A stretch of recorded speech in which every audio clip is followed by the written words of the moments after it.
ये जो लेक्चर होगा ना, इसमें जो भी पॉइंट्स लिखे गए हैं ना, वो सारे के सारे एनसीईआरटी के हैं। ओके, एनसीईआरटी से बाहर कुछ नहीं है, एज इट इज़। अब हमारा आता है एक्वायर्ड इम्यूनिटी पे। तो एक्वायर्ड इम्यूनिटी क्या होता है? ये बहुत ही ज़्यादा स्पेसिफिक होता है। अलग अलग अलग अलग पैथोजेंस के लिए अलग अलग इम्यूनिटी डेवलप होती है। ओके। ओके, ये इंटरनल होता है। मतलब ये कहने का मतलब इसके प्रॉपर्टीज़ मैं बताता हूँ। इसमें एक्वायर्ड इम्यूनिटी में बेसिकली दो टाइप के इम्यून रिस्पॉन्स होते हैं। दो टाइप के इम्यून रिस्पॉन्स मतलब क्या? एक होता है प्राइमरी इम्यून रिस्पॉन्स, एक होता है सेकेंडरी इम्यून रिस्पॉन्स। जो सेकेंडरी इम्यून रिस्पॉन्स होता है ना, वो एन एमनेस्टिक रिस्पॉन्स होता है। ओके, सेकेंडरी रिस्पॉन्स जो होता है ना, वो एन एमनेस्टिक रिस्पॉन्स होता है। इसका मतलब क्या हुआ? तो जब भी आप पिक्चर देखते होगे ना, तो उसमें कुछ कैरेक्टर होगा जिनका एक्सीडेंट हुआ होगा, तो और वो मेमोरी लॉस कर दिया होगा। ओके, उनका मेमोरी लॉस हो जाएगा, तो वो अपने फैमिली और परिवार को पहचान नहीं पा रहा होगा। तो डॉक्टर बोल रहे हैं ना, he is suffering from amnesia, might be temporary और परमानेंट। ओके, वो बात की बात है, वो पिक्चर की बात है। ठीक, अभी फिलहाल ये देखो, एमनेशिया का मतलब मैं समझाना चाहता हूँ कि मेमोरी का लॉस हो जाना। यहाँ पे लिखा हुआ है an amnestic response. An amnestic response का मतलब ये मेमोरी की वजह से रिस्पॉन्स होता है। यहाँ पे मेमोरी लॉस नहीं है, यहाँ पे मेमोरी बना है। ओके, तो मेमोरी की वजह से जो रिस्पॉन्स होता है वो बहुत ही ज़्यादा रैपिड होता है, फास्ट होता है, बहुत ही ज़्यादा स्ट्रॉन्गर होता है, और ये बहुत ही ज़्यादा इफेक्टिव होता है। ओके, तो एन एमनेस्टिक रिस्पॉन्स इसीलिए बोला गया है सेकेंडरी रिस्पॉन्स को। क्यों? क्योंकि ये मेमोरी की वजह से होता है और बहुत ज़्यादा फास्ट, इफेक्टिव और स्ट्रॉन्गर होता है। ओके, यहाँ पे देखो, एक्वायर्ड इम्यूनिटी पैथोजन स्पेसिफिक है। क्यों? अलग अलग अलग अलग पैथोजेंस के लिए अलग अलग इम्यूनिटी डेवलप होगा। आगे देखते हैं फीचर्स ऑफ एक्वायर्ड इम्यूनिटी। ये आपको एज इट इज़ याद करना है। क्या? कि एक तो स्पेसिफिसिटी, मतलब स्पेसिफिसिटी हो गया, डाइवर्सिटी, अलग अलग पैथोजेंस के लिए अलग अलग इम्यूनिटी बन रहा है। तो मतलब मल्टीपल पैथोजेंस है, बहुत ही ज़्यादा पैथोजेंस है, वैरायटी ऑफ पैथोजेंस है। तो ये क्या करेगा? डाइवर्सिटी, मतलब ये इजीली रिकॉग्नाइज कर लेगा। This system recognises the vast majority of micro organism. Discrimination, इनकी एक प्रॉपर्टीज होता है, ये सेल्फ सेल और नॉन सेल्फ सेल में डिफरेंशिएट कर पाता है। अगर सेल्फ सेल होगा तो बॉडी का अपना सेल होगा, तो उसके प्रति नो रिस्पॉन्स। अगर कोई फॉरेन पार्टिकल पैथोजेंस है, उनके प्रति ये एंटीबॉडीज बनाएगा। ओके, रिस्पॉन्स देगा, फाइट बैक करेगा। फिर इनकी एक प्रॉपर्टीज होती है मेमोरी का। तो मेमोरी मतलब जो सेकेंडरी रिस्पॉन्स होता है ना, सेकेंडरी इम्यून रिस्पॉन्स, बेसिकली वो मेमोरी की वजह से होता है। तो यहाँ पे देखो, एक प्राइमरी रिस्पॉन्स होगा, एक सेकेंडरी रिस्पॉन्स हो गया। और सेकेंडरी इम्यून रिस्पॉन्स को एमनेस्टिक इम्यून रिस्पॉन्स बोलते हैं। ये क्यों बोलते हैं बता दिया हूँ मैं अभी, जस्ट एग्जाम्पल। ओके। ओके, ये आपको चार याद रखने हैं। Got it. देखो बताता हूँ, जो एक्वायर्ड इम्यूनिटी जो होते हैं ना, वो बेसिकली दो टाइप के रिस्पॉन्स शो करते हैं। एक प्राइमरी इम्यून रिस्पॉन्स, एक सेकेंडरी इम्यून रिस्पॉन्स।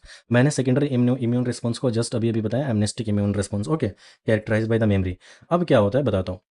ये एंटीजेन है, ये फॉरेन पार्टिकल है। ओके, ये एंटीजेन है, ये फॉरेन पार्टिकल है। इसको ऐसे बोल दो, पैथोजन P1 है, जो कि डिजीज करेगा।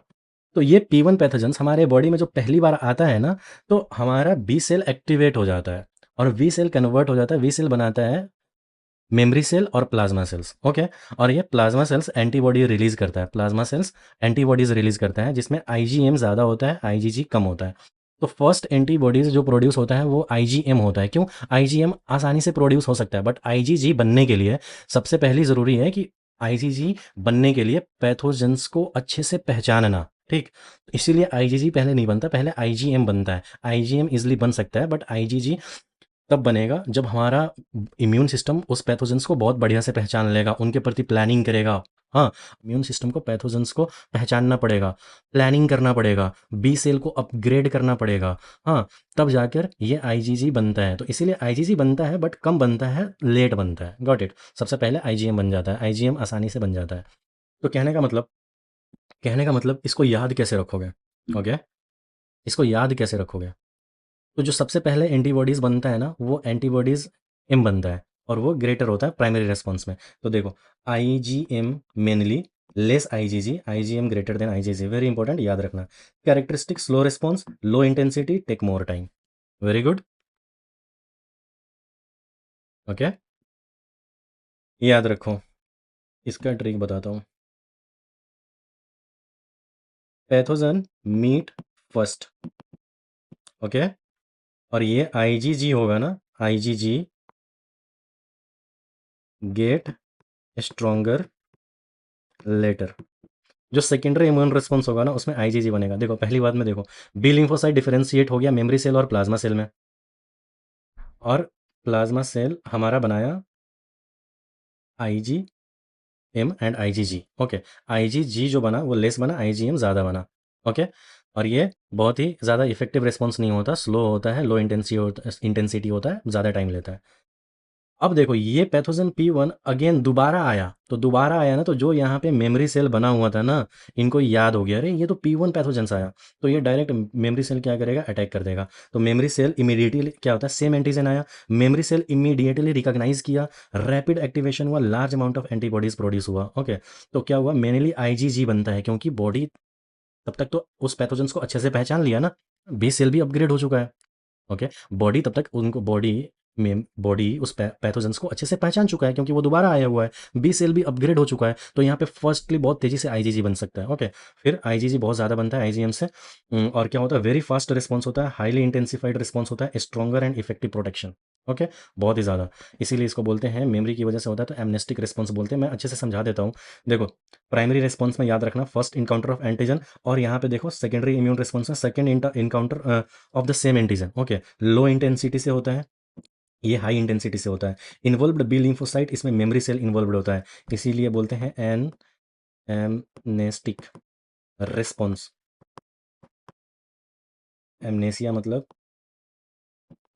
Memory loss, memory loss. Okay, an amnesia मतलब, एन एमनेसिया मतलब उल्टा, अपोजिट, मतलब मेमोरी लॉस का उल्टा मेमोरी से होगा। ओके, फास्टर होगा, faster, more effector, more strength, oh क्या बन रहा है, और मोर इफेक्टिव।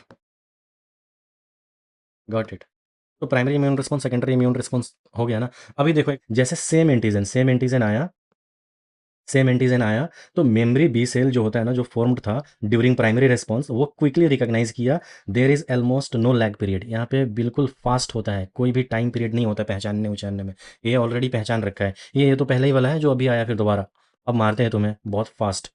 फिर memory B cell become activated immediately, helper T cell में असिस्ट एक्टिवेशन। ओके, ये क्या होता है, हेल्पर टी सेल को ऐसे समझो कि पूरे इम्यून रिस्पॉन्स का ये है कमांडर,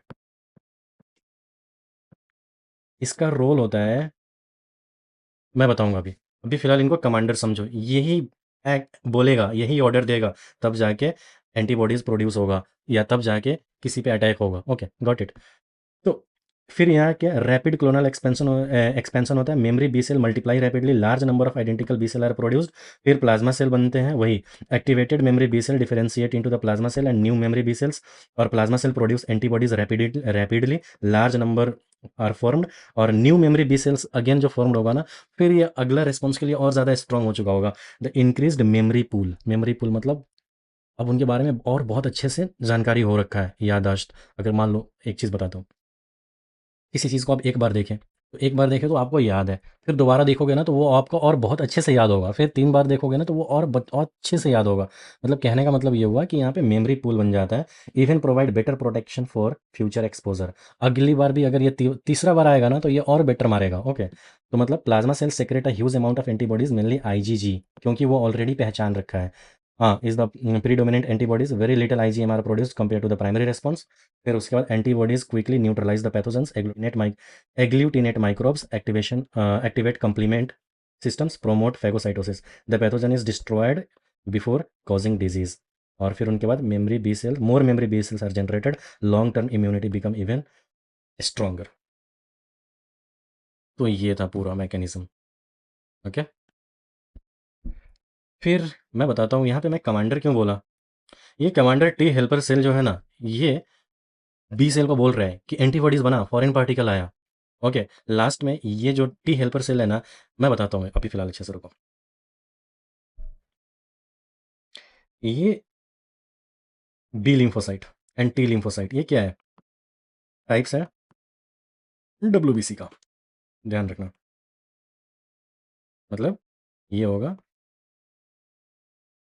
फ्लूइड में, मतलब ब्लड में, मतलब डब्ल्यूबीसी में। Got it.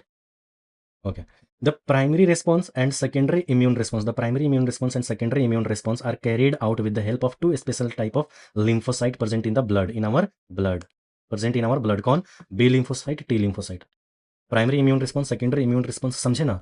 अब हम समझते हैं कि जो प्राइमरी इम्यून रिस्पॉन्स होगा, सेकेंडरी इम्यून रिस्पॉन्स होगा, किनकी वजह से होगा, दो स्पेशल टाइप्स ऑफ लिम्फोसाइट है जो ब्लड में प्रेजेंट है, पहला B lymphocyte, T lymphocyte. Okay, अब देखना, बी लिम्फोसाइट क्या करता है, produces army of protein, NCERT लिखता है produces army of protein, army of protein को ही बोलते हैं एंटीबॉडीज।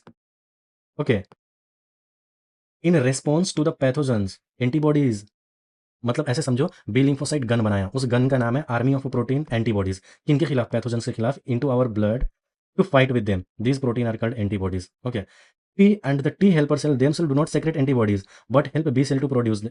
और ये आर्मी ऑफ प्रोटीन कब बनाएगा, जब ये टी हेल्पर सेल बोलेगा भाई तू बना, भाई तू बना, तब जाके ये B lymphocyte antibodies army of protein बनाएगा। Got it.